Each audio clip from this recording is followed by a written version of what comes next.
Hi friend, मेरा नाम निखिलेश कुमार पांडे। जैसे कि आप जानते हैं, मैंने 9th वाले छात्रों के लिए बोला था। जैसे बहुत से छात्रों ने कमेंट किया था और बहुत से छात्र हमसे पूछे थे कि सर 9th का लाइव का क्लास कब से चलाने वाले हैं। तो मैं उन छात्रों को बता दूं, आज लाइव आया हूं और उन्हीं छात्रों के लिए आवश्यक सूचना लेके आया हूं। मैं आप सभी छात्रों से बता दूं, जो भी 9th के छात्र हमारे लाइव में जुड़े हैं, ठीक है, जो भी छात्र हमारे लाइव के माध्यम से वीडियो को देख रहे हैं, मैं उन सभी छात्रों को कहूँगा, बेटा आज है 19 मई, आज से आपकी लाइव की क्लास शुरू हो रही है, ठीक है। और आपको हमेशा रेगुलर 6 बजे से 7 बजे तक जुड़े रहना है। यानी 6 बजे से मैं लाइव क्लास चलाना शुरू करूंगा और अधिकतम 7 बजे तक चलेगा, ठीक है। तो प्रत्येक छात्रों को मैं बता दूं कि मैं हमेशा प्रयास करूंगा कि एक दिन में एक प्रश्नावली में आपका प्रश्नावली समाप्त करूं। लेकिन अगर किसी छात्र को कहीं कोई डाउट है और उसको लगे कि सर आप बड़ी स्पीड में पढ़ा रहे हैं, तो आप कमेंट करके बता दीजिएगा कि सर स्लो और पढ़ाइए। मैं काफ़ी स्लो पढ़ाऊँगा, एक दिन में 4 सवाल बताऊँगा, लेकिन 100% लाइव के माध्यम से आपको सिखाने का प्रयास करूंगा, ठीक है। बेटा मैं आप सभी छात्रों के लिए, जिस प्रकार मैंने 6 और 8 के लिए मैंने एक कोर्स तैयार किया था, वैसे ही 9th की जो किताब है, इस कोर्स को मैं इतने सरल भाषा में आपको पढ़ाऊंगा, इतनी आसान भाषा में पढ़ाऊंगा कि कहीं पर भी आपको कोई दिक्कत नहीं होगा, ठीक है। तो पहले मैं आप सभी छात्रों से कहूँगा जो लाइव में जुड़े हैं, एक बार कमेंट करके बता दें कि क्या हमारी आवाज़ें आप तक साफ जा रही है।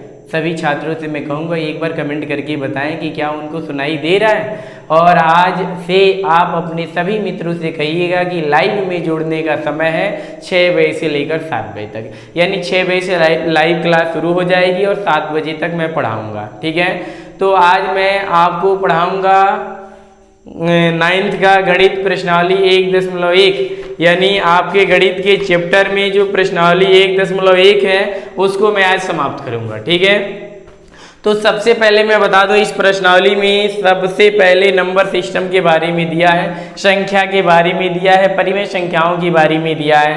तो अगर किसी छात्र को परिमेय संख्या का परिभाषा नहीं मालूम है, नेचुरल नंबर, पूर्ण संख्या, प्राकृतिक संख्या, पूर्णांक संख्या की परिभाषा नहीं मालूम है, तो आप मेरे चैनल पर जाएं, वहां पे आपको प्ले लिस्ट में नंबर सिस्टम का 2 वीडियो अपलोड मिलेगा, ठीक है। एक बार आप उस पूरी वीडियो को देख लें और फिर आप अपने प्रश्नावली के सवाल को सॉल्व करेंगे, आसानी से आप बना लेंगे, ठीक है। चलिए आइए देखा जाए कि पहला सवाल क्या कर रहा है। सभी छात्र ध्यान से देखें। बेटा आपके प्रश्नावली 1.1 का पहला सवाल कह रहा है कि क्या 0 एक परिमेय संख्या है। प्रश्न पूछ रहा है आपसे, सवाल में कह रहा है कि क्या 0 एक परिमेय संख्या है। आप कहेंगे जी हाँ, 0 एक परिमेय संख्या है। और फिर आगे कह रहे हैं कि क्या इसे आप P/Q के रूप में लिख सकते हैं। हाँ, लिख सकते हैं। जब जो परिमेय संख्या होगा उसे आसानी से आप P/Q के रूप में लिख सकते हैं, क्योंकि जो P/Q के रूप में होती है वही तो हमारी परिमेय संख्या होती है। आप परिमेय संख्या का एक शर्त होता है कि Q का मान कभी 0 नहीं होना चाहिए। तो आइए देखिए पहले सवाल का आप हल कैसे लिखेंगे। आप लिखेंगे, प्रश्न कह रहा है आपका कि क्या 0 एक परिमेय संख्या है। आप लिखेंगे हाँ 0 एक परिमेय संख्या है। आपको लिखना है हाँ 0 एक परिमेय संख्या है। 0 एक परिमेय संख्या है। 0 एक क्या है बेटा, परिमेय संख्या। याद रखना, आपको लिखना है हाँ 0 एक परिमेय संख्या। 0 एक परिमेय संख्या है। 0 एक परिमेय संख्या है। अब कह रहे हैं कि क्या इसे आप P/Q के रूप में लिख सकते हैं। बिल्कुल हाँ लिख सकते हैं, 100% लिख सकते हैं। देखो बेटा यहाँ पे 0 है, इसके नीचे 1 मान लो। किसी छात्र को कोई डाउट। मैं दूसरा उदाहरण के माध्यम से समझा रहा हूँ। 0/2 कर दीजिए, फिर 0/3 कर दीजिए, फिर 0/4 कर दीजिए, फिर 0/5 कर दीजिए। ऐसे और भी संख्याएं आप नीचे लिख सकते हैं। यह सब देखिए P/Q के रूप में है। गौर से देखिए, सबके सब P/Q के रूप में है। तो इसे आप कहेंगे कि 0 हमारा ये क्या है, परिमेय संख्या है, और उसे आप P/Q के रूप में आसानी से लिख सकते हैं। तो बाकी उदाहरण को मैं मिटा रहा हूं और एक उदाहरण को लिख रहा हूं। लिखेंगे, कह रहा है क्या आप इसे P/Q के रूप में लिख सकते हैं। तो आइए इसको लिख दीजिए P/Q। यह P/Q है, लेकिन एक शर्त भी होना चाहिए, Q ≠ 0, यानी आपका आंसर आ गया। याद रखिएगा, प्रश्न कह रहा था क्या 0 एक परिमेय संख्या है। लिखना है हाँ 0 एक परिमेय संख्या है। क्योंकि या इसलिए 0/1 और P/Q साइड में आप लिख देंगे Q ≠ 0। दूसरा उदाहरण अगर नोट करना चाहते हैं, 0/2, 0/3, 0/4, ऐसे बढ़ा के अनेकों उदाहरण ले सकते हैं, ठीक है। पहले सवाल में किसी छात्र को कोई डाउट?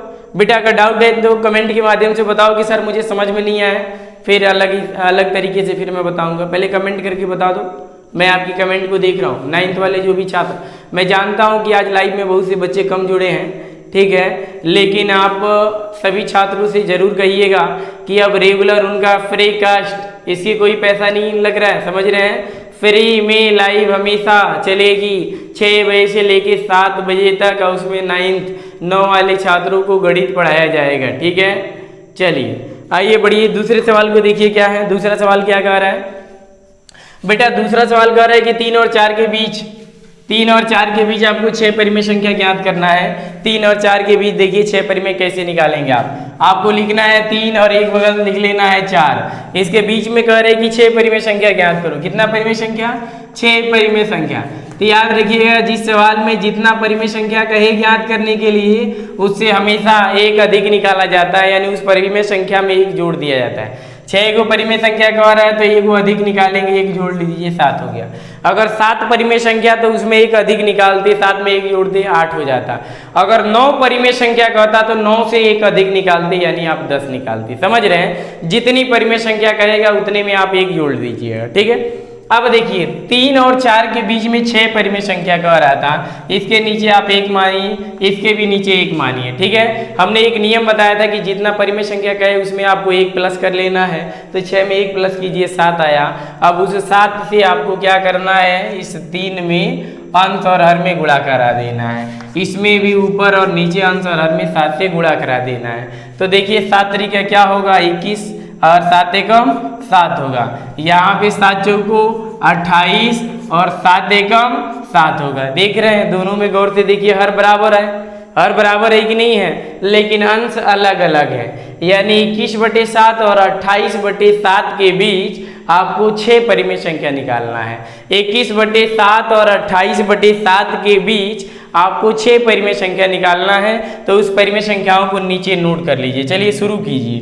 21 के बाद क्या आता है, 22 आता है, तो आपको लिखना है 22/7, फिर लिखेंगे 23/7, फिर 24/7, फिर 25/7, और फिर 26/7, फिर 27/7।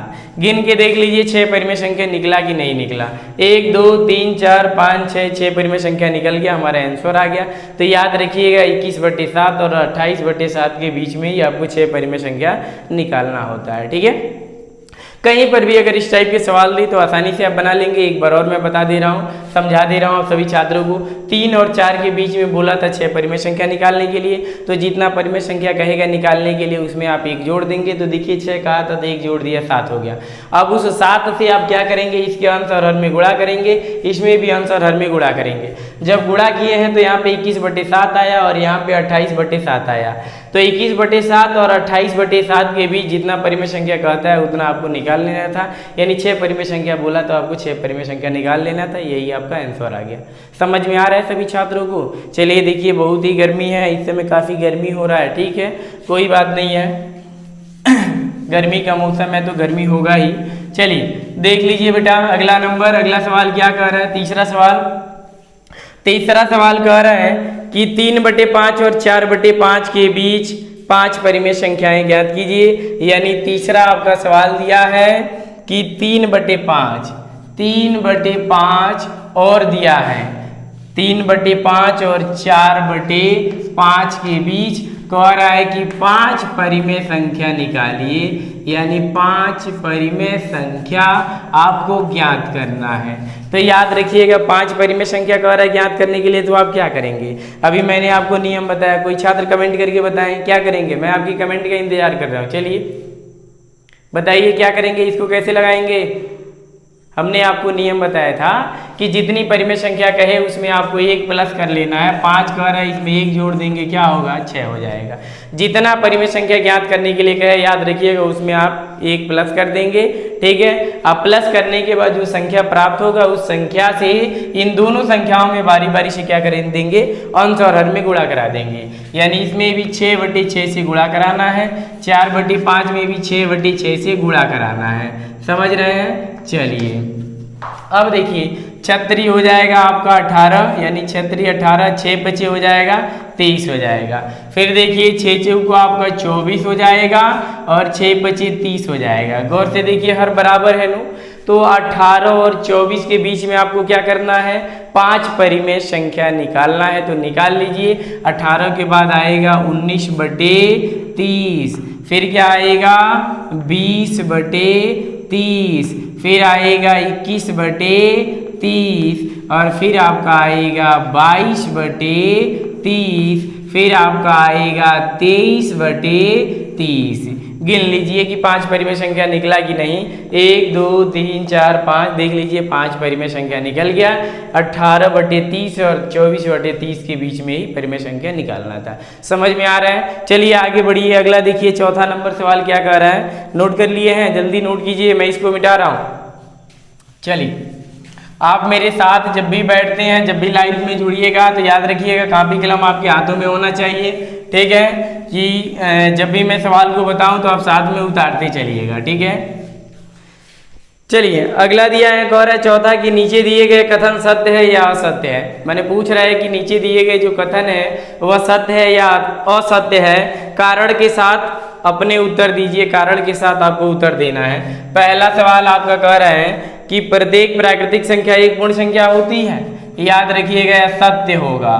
प्रत्येक प्राकृतिक संख्या, प्रत्येक प्राकृतिक संख्या एक पूर्ण संख्या होती है। पूछ रहा है बताइए सत्य है कि असत्य। प्रत्येक प्राकृतिक संख्या एक पूर्ण संख्या होती है। जी हाँ होती है, पूर्ण संख्या होती है। पूछ रहा है बताइए कि यह पूर्ण संख्या होती है कि नहीं होती है। होती है। देखिए प्राकृतिक संख्या के बारे में आपको पहले बता दूं, जो 0 से लेके अनंत तक होती है उसी को तो प्राकृतिक, सॉरी मेरे भैया, 0 से जो अनंत होगा वह पूर्ण होगा और जो 1 से लेके अनंत होगा वह प्राकृतिक संख्या होगा। तो प्राकृतिक संख्या क्या होती है, जो 1 से शुरू हो और अनंत पे जाकर समाप्त हो जाए वही नु प्राकृतिक संख्या होती है। यानी 1 से लेके अनंत तक की जो संख्याएं होती है उसे हम प्राकृतिक संख्या कहते हैं। पूर्ण संख्या किसे कहते हैं भैया, 0 से शुरू हो और 1 पर जाकर समाप्त हो जाए वही हमारी पूर्ण संख्या होती है। सभी छात्र देख लें तो सवाल कह रहा था कि प्रत्येक प्राकृतिक संख्या एक पूर्ण संख्या होती है। हाँ होती है, क्योंकि यहाँ पे मैं 0 को ढक लूं और पूछूं कि बताइए कि यह किस प्रकार की संख्या है, तो आप क्या कहेंगे, प्राकृतिक संख्या है। यानी पूर्ण संख्या में प्राकृतिक संख्या भी सम्मिलित है। समझ रहे हैं? तो इस वजह से प्रत्येक प्राकृतिक संख्या एक पूर्ण संख्या होती है। ठीक है, चलिए दूसरा नंबर पे देखिए। दूसरा नंबर क्या कह रहा है, दूसरा नंबर कह रहा था कि प्रत्येक पूर्णांक एक पूर्ण संख्या होता है। असत्य।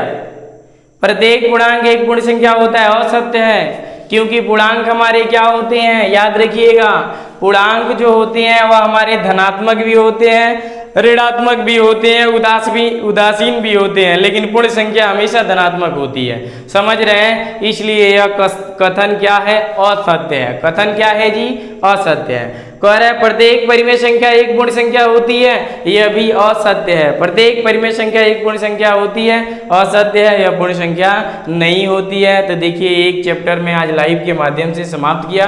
प्रश्नावली 1.1 आपका सुचारू रूप से समाप्त हो गया। मैं आप सभी छात्रों से कहूँगा कि अगर हमारी वीडियो अच्छी लगती है तो आप लाइक करें, कमेंट करें और अपने मित्रों तक शेयर करें। और याद रखिएगा आज 19 मई है, 19 मई से आपकी लाइव का क्लास शुरू हुआ है। अब रेगुलर आपका लाइव का क्लास 6 बजे से लेकर 7 बजे तक चलेगा। जो भी छात्र 9th के हैं या 9th के हैं वो सभी छात्रों से मैं कहूँगा कि आप अपने मित्रों से कहिए, मेरे लिंक को शेयर कीजिए और उनको बताइएगा कि हमेशा वो लाइव में जुड़े।